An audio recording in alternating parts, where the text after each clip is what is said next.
Hello students, hire purchase system के next topic पे आ रहे हैं हम। Calculation of interest when rate of interest is not given. Interest की कैलकुलेशन कैसे करेंगे जब रेट ऑफ इंटरेस्ट जो है वो क्वेश्चन में गिवन नहीं होता। तो ऐसी सिचुएशन में हम टू मेथड्स जो हैं वो अडॉप्ट करते हैं। फर्स्ट मेथड हमारा है by inverse progressive method. Under this method counting of the number of instalment is made in the reverse order, कि रिवर्स ऑर्डर में किए जाती है। फॉर एग्जांपल बता रखा है कि 1 2 3 4 की जगह हम उसको 4 3 2 1 इस तरीके से लिखेंगे। This method is adopted when both of the condition mentioned below are satisfied, कि दो कंडीशन हैं आपकी, अगर ये दोनों कंडीशन सेटिस्फाई हो जाती हैं तो इट मीन्स कि हम इस मेथड को अडॉप्ट कर सकते हैं, अदरवाइज़ नहीं। कंडीशन क्या है कि all instalment must be of equal duration, कि जो उनका ड्यूरेशन है इंस्टॉलमेंट का यानी कि गैप है पीरियड का वो क्या होना चाहिए, इक्वल होना चाहिए। And all instalment must be of equal amount, कि अमाउंट भी उनका इक्वल होना चाहिए। Excepting the amount paid on signing the agreement, यानी कि जब आप एग्रीमेंट साइन करते हैं देन साइनिंग अमाउंट दे रहे हैं या एडवांस में जो भी दे रहे हैं कैश में, उसके अलावा जो भी इंस्टॉलमेंट्स हैं वो सारी इंस्टॉलमेंट्स का अमाउंट क्या होना चाहिए, इक्वल होना चाहिए। अगर ये दोनों कंडीशन जो है वो फुलफ़िल हो जाती है तो हम इस मेथड को अडॉप्ट कर सकते हैं। इस मेथड को अडॉप्ट करने के लिए कैलकुलेशन जो है वो किस तरीके से होगी। First of all total interest should be found out by deducting cash price from the hire purchase price. Hire purchase price में से कैश प्राइस को लेस करते हुए टोटल इंटरेस्ट जो है वो दिया जाता है। सपोज करते हैं हम कि टोटल इंटरेस्ट जो है वो 5000 रुपीज़ है and the number of instalment is 4।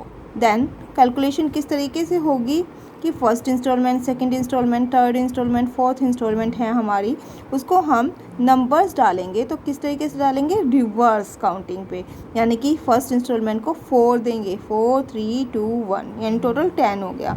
तो रेशो हमारा 4:3:2:1 हो गया। तो यानी जो हमारे टोटल इंटरेस्ट है 5000, इसको हम 4 3 2 1 के रेशो में यानी कि 2000, 1500, 1000 एंड 500 ये हमारा क्या निकल कर आ गया है, इंटरेस्ट निकल कर आ गया है। ये तो हमारा था first method. Now second method हमारा है प्रोडक्ट मेथड। प्रोडक्ट मेथड कब अडॉप्ट किया जाएगा, जबकि मैंने आपको फर्स्ट मेथड में बताया था कि दोनों चीज़ें जो हैं, एक तो अमाउंट जो है वो इक्वल होना चाहिए। ये देखो ये जो दो कंडीशन है ये बताई थी, अगर ये दो कंडीशन फुलफिल नहीं होती है तो हमें प्रोडक्ट मेथड अडॉप्ट करना होता है, यानी कि when the amount of the instalment is unequal, या फिर when the period of the instalment is unequal, या फिर when the amount as well as period of the instalment is unequal. तो सबसे पहले फर्स्ट कंडीशन लेकर चलते हैं। हमारी फर्स्ट कंडीशन है कि when the amount of instalment is unequal but the period is equal, कि पीरियड इक्वल है, यानी कि जो कि इंस्टॉलमेंट का गैप ईयर होता है या गैप पीरियड है वो क्या होगा, इक्वल होगा। तो हमें ये स्टेप्स जो हैं वो फॉलो करने हैं। स्टेप 1 क्या है कि सबसे पहले कैलकुलेट करना होगा total amount of the interest. कैसे करेंगे, जो कि हमारा हायर परचेज प्राइस है उसमें से कैश प्राइस को लेस करते हुए। सेकंड हमारा क्या है कि हम इसके बाद जो आउटस्टैंडिंग बैलेंसेस हैं उसको कैलकुलेट करने का काम करेंगे। फिर इसके बाद थर्ड स्टेप में हमने जो आउटस्टैंडिंग बैलेंसेस कैलकुलेट किए हैं उससे रेशियो बनाएंगे और उस रेशियो में टोटल इंटरेस्ट को स्प्लिट करने का काम करेंगे। फॉर एग्जाम्पल के थ्रू मैं आपको का पूरा बता रही हूँ। एग्जाम्पल है कि कैश प्राइस हमारे पास मशीन का है 76,800, हायर परचेज प्राइस जो है वो हमारा है 1 लाख का। पेबल एज फॉलोज, ये किस तरीके से पे हो रहा है कि 20,000 तो साइनिंग अमाउंट पर दे रहे हैं, फिर इसके बाद 16,000 at the end of the first year, 14,000 at the end of the second year, 22,000 at the end of the third year. यानी कि हमारा गैप तो क्या है, सेम है, लेकिन हमारी इंस्टॉलमेंट का जो अमाउंट है वो अनइक्वल है। तो हमें प्रोडक्ट मेथड यूज़ करना है। स्टेप 1 में जाते हैं हम। स्टेप 1 हमें बताया था कि हायर परचेज प्राइस में से हमें कैश प्राइस को लेस करते हुए टोटल इंटरेस्ट कैलकुलेट करना है। हमने कैलकुलेट कर लिया। 1 लाख में से 76,800 लेस कर दिए हैं 23,200 हमारा टोटल इंटरेस्ट आ गया है। इसके बाद स्टेप 2 लेकर चलते हैं, तो हमें आउटस्टैंडिंग बैलेंसेस जो हैं वो कैलकुलेट करना है। तो 1 लाख में से 20,000 तो एडवांस पेमेंट कर दी गई है, तो यानी कि हमारा आउटस्टैंडिंग बैलेंस जो है वो फर्स्ट आता है 80,000 का। फिर इसमें से लेस कर देंगे हम अगली बार की पेमेंट, हमारी देखो 16,000 है, तो 16,000 लेस कर दिए 64,000 आ गए। फिर उससे अगली बार हमारी पेमेंट जो है वो कितनी हुई है, सेकेंड ईयर की पेमेंट 14,000 की है, तो इट मीन्स कि हमने 14,000 लेस कर दिया, तो हमारा थर्ड बैलेंस आ गया। फिर अगले साल हमने 22,000 की इंस्टॉलमेंट करी है, वो लेस करने के बाद हमारा बैलेंस जो है वो 28,000 आ गया है। अब ये जो बैलेंसेस आ रहे हैं, इन बैलेंसेस को यहाँ लिखेंगे। थर्ड स्टेप में total interest will be divided in the ratio of the outstanding balances. 80,000 है, सेकेंड बैलेंस हमारा 64,000 है, थर्ड हमारा 50,000 है, फोर्थ हमारा 28,000 है एंड 10,000 है। इट मीन्स कि हमारा रेशो 40, 32, 25, 14 एंड 5 आ रहा है। इनका टोटल कर लेंगे एंड नाउ जो हमारा टोटल इंटरेस्ट था 23,200 वो इस रेशियो में डिस्ट्रीब्यूट करना है, यानी 40/116 करते हुए फर्स्ट ईयर का निकल आएगा, 32 डिवाइड बाय 116 करते हुए 6400 सेकेंड ईयर का निकल आएगा। इस तरीके से थर्ड ईयर का 25 डिवाइड बाय 116 कर देंगे और यहाँ पर 14 डिवाइड बाय 116 कर देंगे 23,200 को, और 23,200 को फिफ्थ ईयर में हम 5 डिवाइड बाय 116 कर देंगे और अपना आंसर निकाल लेंगे। इस तरीके से हमारा हर साल का इंटरेस्ट जो है वो कैलकुलेट हो जाएगा। अब इसके बाद हमारी सेकंड कंडीशन आती है। सेकंड कंडीशन है कि when the amount as well as the period of instalment is unequal, कि अमाउंट तो अनइक्वल है ही है और साथ में हमारा पीरियड ऑफ इंस्टॉलमेंट भी अनइक्वल है। ऐसी सिचुएशन में हमें टाइम ड्यूरेशन जो होती है उनके between time duration between different instalment must be noted, कि हमें वो नोट करना होगा और आउटस्टैंडिंग बैलेंसेस जितने भी आए हैं उसको उस टाइम पीरियड से मल्टीप्लाई करते हुए हम उसका प्रोडक्ट जो है वो निकाल लेते हैं और इस टोटल प्रोडक्ट से हम रेशो निकालते हुए अपने इंटरेस्ट को उसमें स्प्लिट करने का काम कर देते हैं। फॉर एग्जाम्पल लेकर चलते हैं। कैश प्राइस जो है वो मशीनरी का 40,800 है, हाई परचेज प्राइस 44,000 है। इससे हम क्या निकाल लेंगे, हमारा टोटल इंटरेस्ट, यानी कि हमारा फर्स्ट स्टेप आ जाता है 44,000 माइनस 40,800 यानी 3,200 हमारा टोटल इंटरेस्ट आ गया है।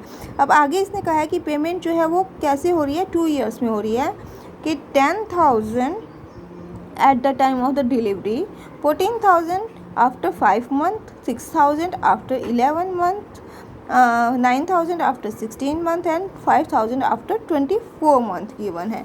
यानी कि हमारा जो कि हम कहेंगे कि जो हमारा टाइम पीरियड है वो भी अनइक्वल है, हमारी जो अमाउंट है वो भी अनइक्वल है, दोनों ही चीज़ अनइक्वल है। तो हम अब स्टेप 2 में आते हैं कि हमें कैलकुलेशन ऑफ द इंटरेस्ट जो है वो included in each instalment by product method जो है वो कैलकुलेशन करनी है।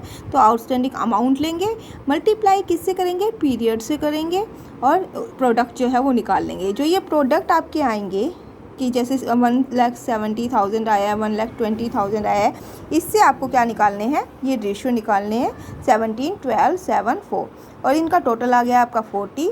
और जो हमारा टोटल इंटरेस्ट है 3,200, इसको हम 17 divide by 40, 32 divide multiply 12 divide by 40 इस तरीके से निकाल लेंगे। हर साल का हमारा इंटरेस्ट जो है वो कैलकुलेट हो जाएगा।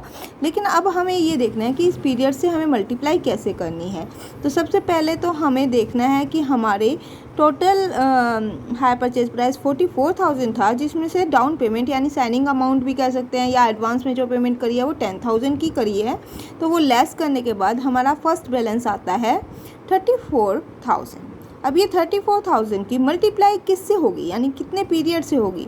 तो अब हमें लेस करना है नेक्स्ट अमाउंट, और नेक्स्ट अमाउंट जो है वो हमारा है 14,000 आफ्टर 5 मंथ।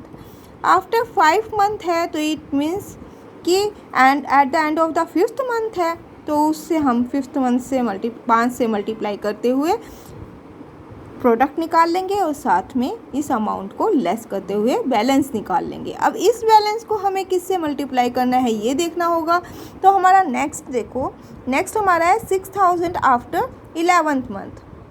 5th मंथ के बाद पेमेंट की, अब इसके बाद 11th मंथ के बाद की, यानी कि कितने मंथ के बाद की, 6th मंथ के बाद की, यानी 5th मंथ में तो कर दी और उसके बाद 6 महीने बाद फिर से पेमेंट कर दी।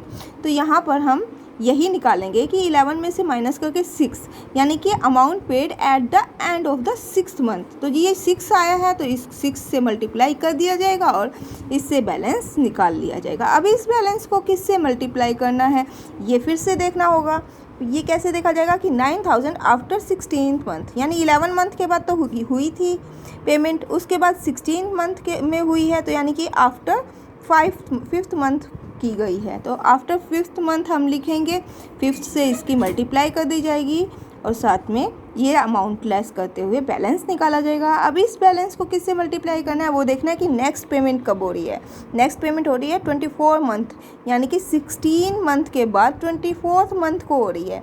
तो इन दोनों का डिफरेंस लेंगे, इन दोनों का डिफरेंस आता है 8 मंथ, यानी amount paid at the end of the 8th month जो है वो 5000 का पे किया, तो यानी कि मल्टीप्लाई बाय 8 कर दिया, ये हमारा आ गया 40,000। इस तरीके से इनकी मल्टीप्लाई करने के बाद प्रोडक्ट आ रहे हैं। फिर वही बात है कि स्टेप 3 प्रोडक्ट से हमने रेशो निकाल लिए और इस रेशो से हमने अपने टोटल इंटरेस्ट को डिवाइड स्प्लिट करने का काम कर दिया है।